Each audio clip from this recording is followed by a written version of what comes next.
आर्हत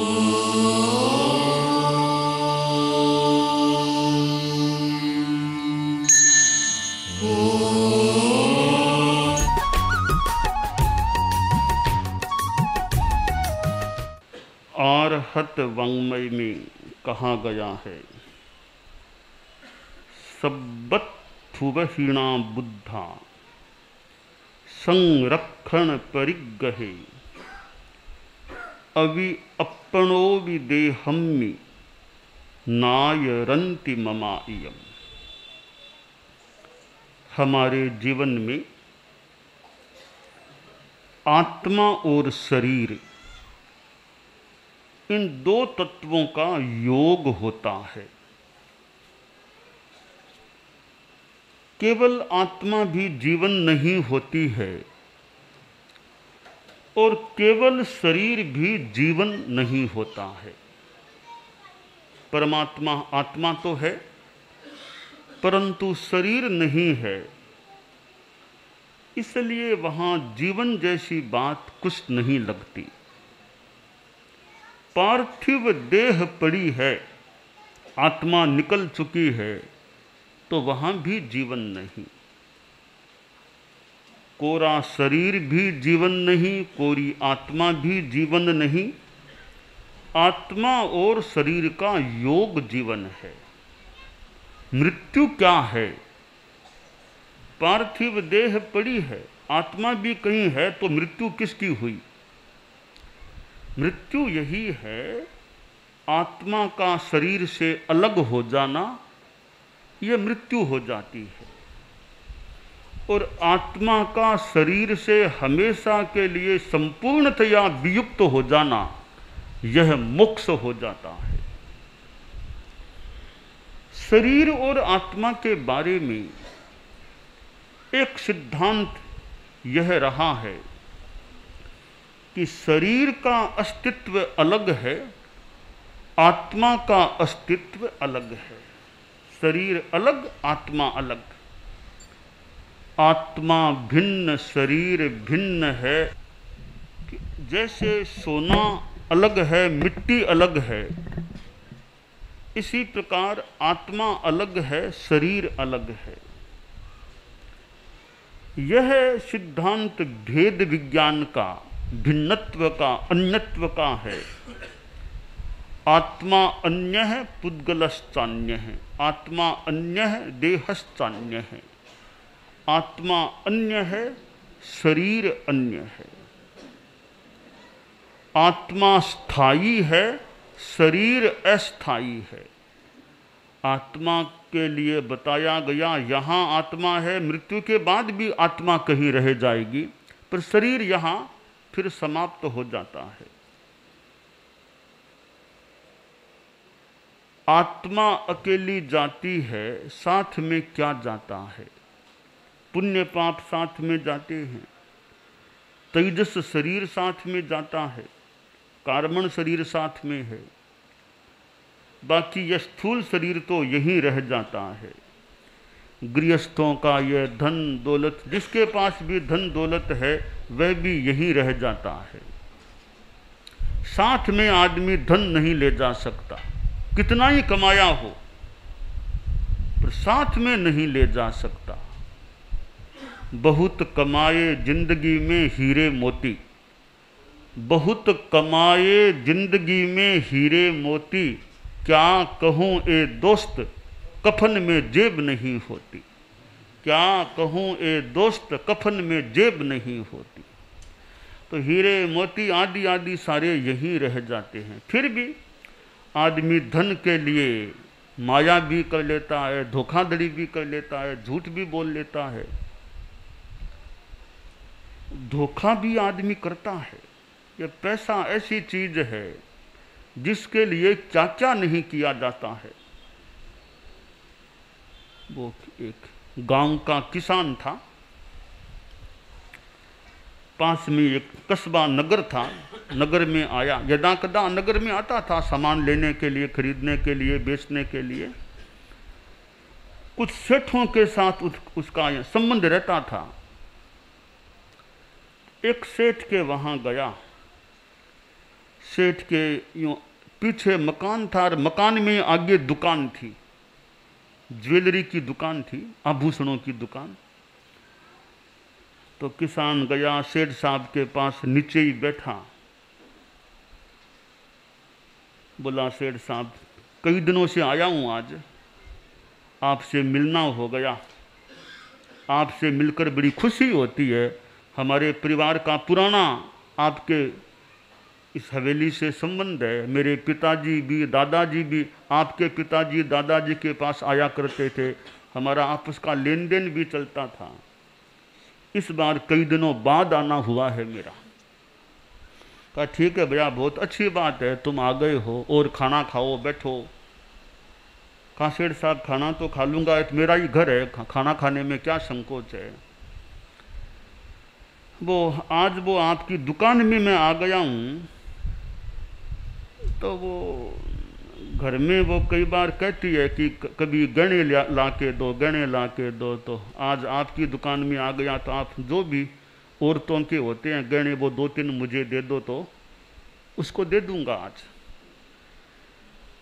सेठ थोड़ा सा संकुचित हुआ कि गहने तो कैसे दे दूं, इतने कीमती गहने हैं ये तो सेठ बोला साहब गहनों की बात तो ऐसी है कि वो पैसा दो तो गहना दूं ऐसे तो मुश्किल है। का सेठ साहब आप जानते हो ना, मैं तो सामान्य घर का आदमी हूँ, पैसा तो कितना क्या दे पाऊंगा।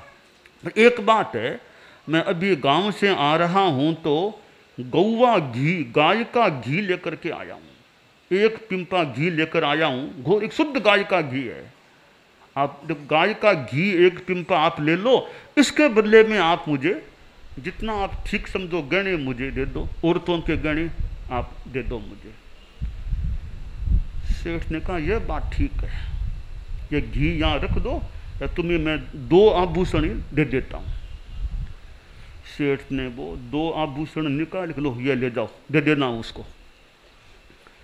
वो किसान रामा सामा करके रवाना हो गया, बहुत खुश था। अपने गांव में घर में पहुंचा, घरवाली से कहा देखो तुम कई बार कहती थी ना कि गहने लाओ गहने, आज मैं तुम्हारे लिए ये शहर से गहने लेकर आ गया हूँ, देख कितने बढ़िया गहने लाया हूँ। देखो दिया मैंने कुछ नहीं है, सेठ को ठग लिया मैंने, आज सेठ को ठग कर आया हूँ, कुछ नहीं दिया, गहने लेके आ गया। वो घरवाली थोड़ी समझदार औरत थी कि खुशियाँ बाद में मनाना, पहले सुनार के पास जाके परीक्षा करके आओ, परीक्षा कराओ कैसा है गहना। तो वह गांव में वो सुनार भी रहता था, तो वहाँ गया वो किसान, लो सुनार भाई देख के गहने कैसे क्या हैं। सुनार ने थोड़ा हाथ में लिया, क्या गहने, खोटे पीतल के गहने, ये तो सारे सोने का झोल है, सारे पीतल के खोटे गहने हैं, कुछ नहीं है। अब बेचारा किसान भी नाखुश, खुशी तो उड़ गई आकाश में कपूर की तरह। आया घर में, बोले तो क्या घर वाले से, कहा ठीक है गहने तो है वैसे, ये देखो पहनो तो पहन लेना। इधर वो सेठ था, वो भी खुश था कि मैंने दिए तो खोटे गहने, 1 पिंपा ये गौवा घी मिल गया आज तो। वो भी घर में गया, सेठानी से बोला लो लो, ये आज कोई भोला पंछी आ गया था गांव का, उसको ठग लिया, दिया तो खोटे गहने दिए, इतना 1 पिंपा ये गाय का घी ले लिया। कोई बढ़िया बर्तन लाओ, मैं उसमें इस घी को डाल देता हूँ, उस सुरक्षित रहेगा। वो सेठानी गई, कोई बढ़िया बर्तन लेकर आई कि इसमें घी को डाल दो, उड़ेल दो। तो वो सेठ बड़ा खुश था, वो पिंपा बहुत भारी, इतना भरा हुआ सा लगा, उसको उठा कर वो उड़ेलना शुरू किया। तो ऊपर तो थोड़ा थोड़ा घी था, पीला पीला, थोड़ा सा घी निकलने के बाद पीपे में गोबर ही गोबर भरा पड़ा था, गोबर भरा पड़ा। सेठ ने देखा ये क्या हुआ। अब चोर चोर मोशेरे भाई,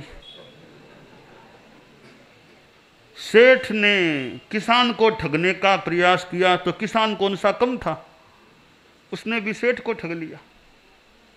ये ठगी है। आदमी को सोचना यह चाहिए कि ये ठगी नहीं करनी चाहिए, काम में साफ सुथरापन रहना चाहिए। ठगी है वो आत्मा के लिए कर्म बंधन का कारण है, आत्मा मलिन होती है, समाज भी व्यवस्था से गड़बड़ाता है। एक दूसरे को ठगता है, दूसरा तीसरे को ठगता है, तीसरा फिर दूसरे को, दूसरा फिर पहले को, आपस में जो ठगी चलती है तो काम बढ़िया नहीं होता है। चाहिए बढ़िया घीर मिल जाए गोबर तो क्या काम होगा, चाहिए गणेर मिल जाए पीतल के खोटे तो वो व्यवस्था ठीक नहीं बैठती है। तो आत्मा अलग है, शरीर अलग है, आत्मा आगे जाती है, शरीर यही रह जाता है। एक नयो पैसो भी थारे नहीं चालसी सागरे, कर्या आपरा कर्मा स्यूं ही सुख दुख मिलसी आगरे, संजम रे या संयम रे मार्ग पर चाल्या तुलसी निश्चित है निस्तारो। तो पैसा साथ में नहीं जाता, पुण्य पाप साथ में जाते हैं। तो आदमी यह सोचे इतना जीवन तो मेरे सामने, इतना भी पता नहीं कितना समय मिलेगा जिंदगी में, आखिर तो यह जीवन पूरा होने वाला है, तो मैं आगे पर भी ध्यान दूं, सदा यही नहीं रहना है, आगे के लिए भी सोचूं। आप लोगों को मान लो कहीं जाना है तो पहले टिकट बनाना, सब व्यवस्थाएं करनी होती है ना, कि पहले टिकट बना लो, टिकट सस्ते में कैसे, आज सब ध्यान देना होता है, भी जल्दी टिकट बना लो अपना सब, तो आगे के लिए ध्यान देना होता है। यात्रा करनी है, जाना है तो पहले व्यवस्था करो, टिकट बनाओ और सब दो साथ में लेना, सो तैयारी करो। जैसे छोटी सी यात्रा के लिए भी गृहस्थों को टिकट आदि की व्यवस्था पर ध्यान देना होता है, तो यह तो वो तो बड़ी यात्रा होने वाली है, लंबी यात्रा होने वाली है, तो उसके लिए भी हमें टिकट आदि का ध्यान देना चाहिए। भी आगे के धर्म ध्यान साधना जीवन अच्छा जिए तो आगे स्थान अच्छा मिल सकेगा। अब मान लो ट्रेन में यात्रा करने, एक तो भीड़ भड़के में ही बैठना, एक पूरा आरक्षित स्थान हो, अपना आरक्षण रिजर्वेशन किया हो तो एक सुविधा रहती है। तो आगे जान, एक तो भीड़ भड़के में जाके कहीं पैदा होना, एक अच्छे स्थान में अच्छा स्थान मिले कहीं तो फर्क पड़ता है। तो आदमी जीवन यहाँ का कैसा जीता है, इस पर आदमी विचार करे कि जीवन अच्छा जीऊं। ठगी, बेईमानी, झूठ, कपट, लोभ, लालच, इनसे जितना जीवन बचा रह सके, जीवन सच्चा रह सके, और फिर साथ में धर्म की साधना, सामाजिक आदि आदि की साधना चलती रहे, तो वो आगे की यात्रा होकर जहाँ उत्पत्ति होने वाली बताई जाती है वो अच्छा स्थान मिल सकेगा, आगे भी ठीक रह सकेगा। तो आत्मा आगे जाती है, शरीर यहीं रहता है, यह आस्तिक दर्शन का सिद्धांत है। और आदमी को नास्तिक बन करके नहीं बैठना चाहिए कि कुछ नहीं है, आगे पीछे कुछ नहीं है, सो यहीं पर है। इस अवधारणा का अनुयायी आदमी को नहीं बनना चाहिए। आगे है कि नहीं छोड़ो, तुम जीवन अच्छा जियो, जीवन में क्यों बेईमानी करते हो, क्यों किसी को तकलीफ पहुंचाते हो, अच्छा जीवन जियो। आगे है तो ठीक, नहीं तो ठीक, यहाँ का जीवन तो अच्छा जियो। धर्म की साधना करो, क्या नुकसान, अच्छा है, आत्मा में शांति रहे, मन में शांति रहे, तो यह अच्छा जीवन जीने का प्रयास मनुष्य का रहना चाहिए। आदमी ईमानदारी रखे और अहिंसा परमो धर्म है, अपनी ओर से तकलीफ नहीं दे किसी को। तकलीफ कैसे, जैसे मान लो किसी प्राणी को मार देना। अब अंडा मांस मच्छी मान लो खाते हैं, वो तो बड़े बड़े स्थूल प्राणियों की हिंसा होती है, पंचेंद्रिय प्राणियों की हिंसा होती है। तो आदमी सोचे भी अंडा मांस मच्छी के भोजन से बचे। होटल में ठहरे, एक हॉस्टल में बच्चे ठहरे, हॉस्पिटल में भी कोई रहे, कम से कम जैन लोग हैं, जैन श्वेतांबर तेरापंथी श्रावक लोग हैं, श्राविकाएं हैं, कभी कहीं भी ठहरे, हमारा भोजन है वो अशुद्ध नहीं होना चाहिए। कड़छिया भी वो ऐसी वैसी चीज का लग न जाए। तो अंडा मांस मच्छी के भोजन से बचने का संकल्प हो सके तो दवाई में भी अंडा मांस मच्छी की चीज न हो, इसकी भी जागरूकता रहे कि भी और कोई विकल्प है दवाई का तो ऐसी दवाई भी पेट में न जाए, हाथ के भी शरीर के भी न लगे, तो अंडा मांस मच्छी से निष्पन्न हुई हो। यह एक अहिंसा धर्म की साधना है। इधर शाकाहार में भी लहसुन, प्याज, शकरकंद, गाजर जैसी जमीकंद की चीजें हैं, अनंत कायिक जो हैं, इनके सेवन से बचाव रहे तो वो भी एक अहिंसा और संयम की बात है। इन चीजों का सेवन न करें। रात्रि भोजन से भी जितना संभव हो सके अभी बचें। पूरा मान लो सूर्यास्त से सूर्योदय तक का त्याग करें तो बहुत ही बढ़िया बात है। उतना नहीं हो सकता, रात को 9 बजे के बाद खाना नहीं खाना, 10 बजे के बाद खाना नहीं खाना, ऐसा भी नियम हो तो कुछ तो संयम हो गया। यूं यह जीवन में अहिंसा की साधना। और ज़्यादा गुस्सा नहीं करना चाहिए, आदमी को ज़्यादा गर्म नहीं होना चाहिए। कोई बात है तो शांति से सुन लो, शांति से बता दो, बात है तो शांति से कर लो, गुस्से में क्यों बात करें। बात शांति से भी की जा सकती है और गुस्से में भी की जा सकती है। तो शांति से प्रयास करें, शांति से काम सलट जाए। गुस्से से, गुस्सा ज़्यादा काम का नहीं होता, चाहे घर में हो, चाहे दुकान में रहो, चाहे समाज में रहो, गुस्सा ज़्यादा काम का नहीं। आदमी को शांति रखनी चाहिए, शांति से सुने, शांति से ही बोले, बोले तो भी शांति, सुने तो भी शांति। सामने वाला पूरा बोला नहीं, हम बीच में गुस्से में उसकी बात को काटना शुरू कर दें। अरे पहले उसकी बात ध्यान से सुन तो लो, क्या कहता है वो, पूरी सुन लो, ध्यान से शांति से सुन लो, फिर अपनी बात कर दो। उसको बिना पूरा बोलने का मौका दिए बीच में गुस्से में आके हम बोलना शुरू कर दें, यह उतावलापन, अधीरता हमें नहीं करनी चाहिए। आदमी शांति रखे, पहले शांति से सुन लो, फिर अपने कहने की बात कह दो। बात कहो तो भी शांति से कहो।